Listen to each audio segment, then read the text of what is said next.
Genesis, March 2023, Adar 5783. We are at a sports bar in the East Village.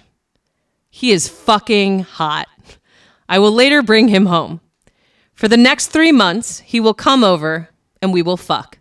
But for now, we have only just met. We are deep in conversation, along with two of his friends.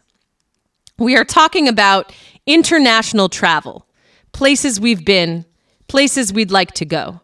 He says Japan and Germany, and then, with perfect comedic timing, turns to me after Germany and says, no offense. I lose it. Absolutely lose it. Laughing. We make Holocaust jokes amongst Jews, but there's some fucking chutzpah, guts, audacity when a non-Jew can successfully land the punchline too. Those are the rules.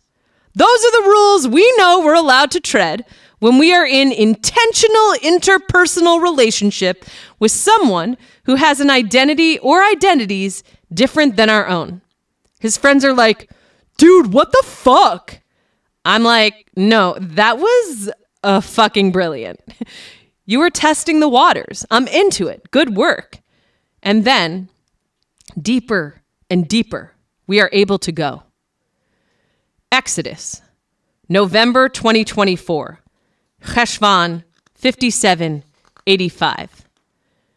This dude on Hinge has been doing this thing, gauging either how radically left I really am, or if I'm a good Jew or a bad Jew or a good enough Jew. He seems to be using the Jewish reference points he seems to have available to him in the limited ways our society and world makes edible for the variety of Jewish reference points that seem to be available in the digestible world. Over messaging in the app, he asks if I know who Norm Finkelstein is. I keep it light and jokey. Of course, I'm a leftist Jew. Then he writes, have you ever been to Israel? Now, before I share my response, here is what I think. I think this is an anti-Semitic question.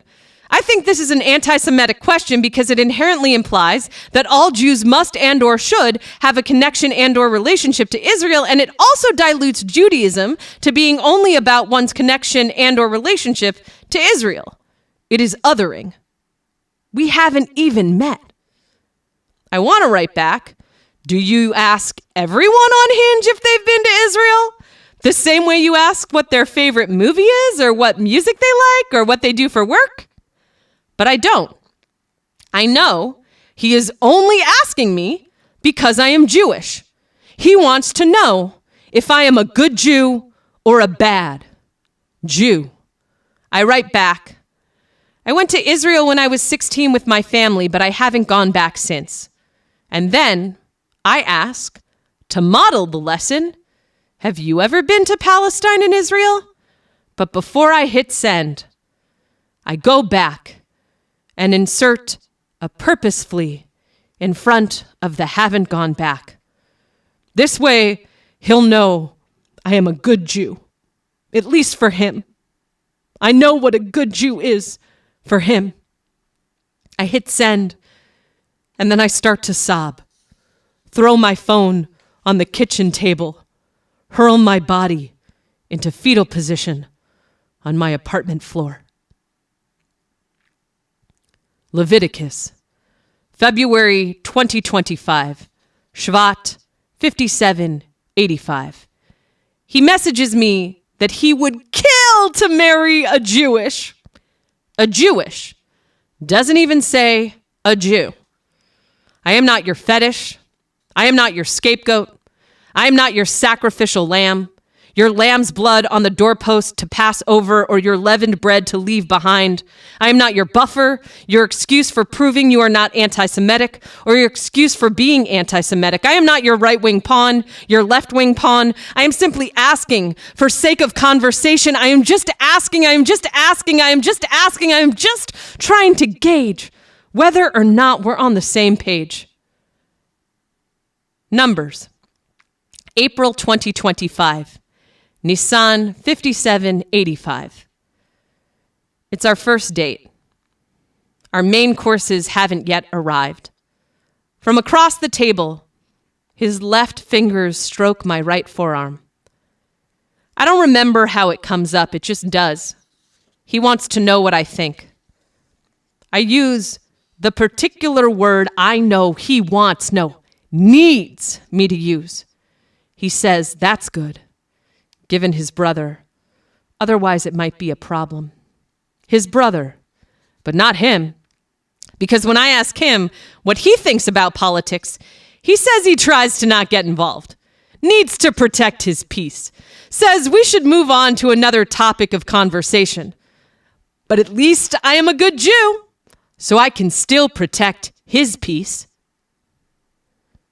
Deuteronomy, April 2025, IR 5785. It is our second day messaging on Hinge.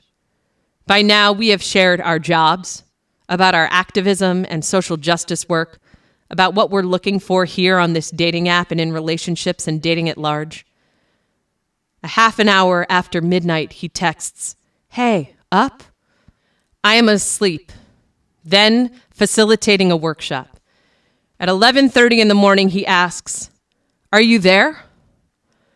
I respond during lunch, "Hi, I was fast asleep when you texted late last night, and now I'm on a lunch break from a day-long workshop I'm leading.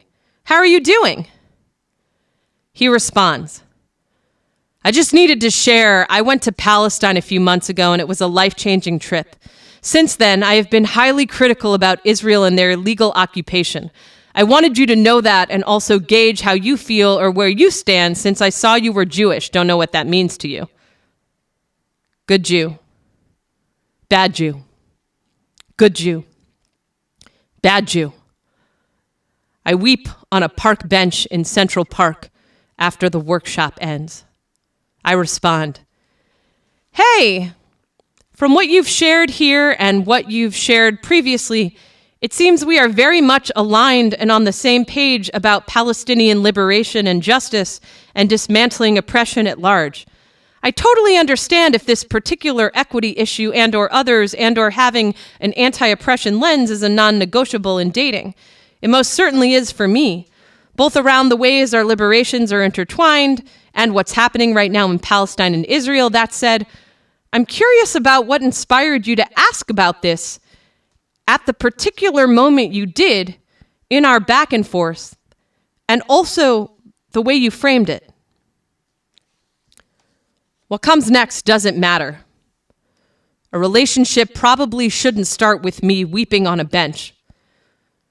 A good Jew doesn't weep on a first text. A good Jew uses the right words on a first date. A good Jew doesn't say what she really wants to say. A good Jew stays silent, says what you want her to say. A good Jew isn't even really a good Jew because even if she's good enough, she's still just a Jew, a Jew, a Jew, a Jew in the desert. We are all of us, but grains of sand.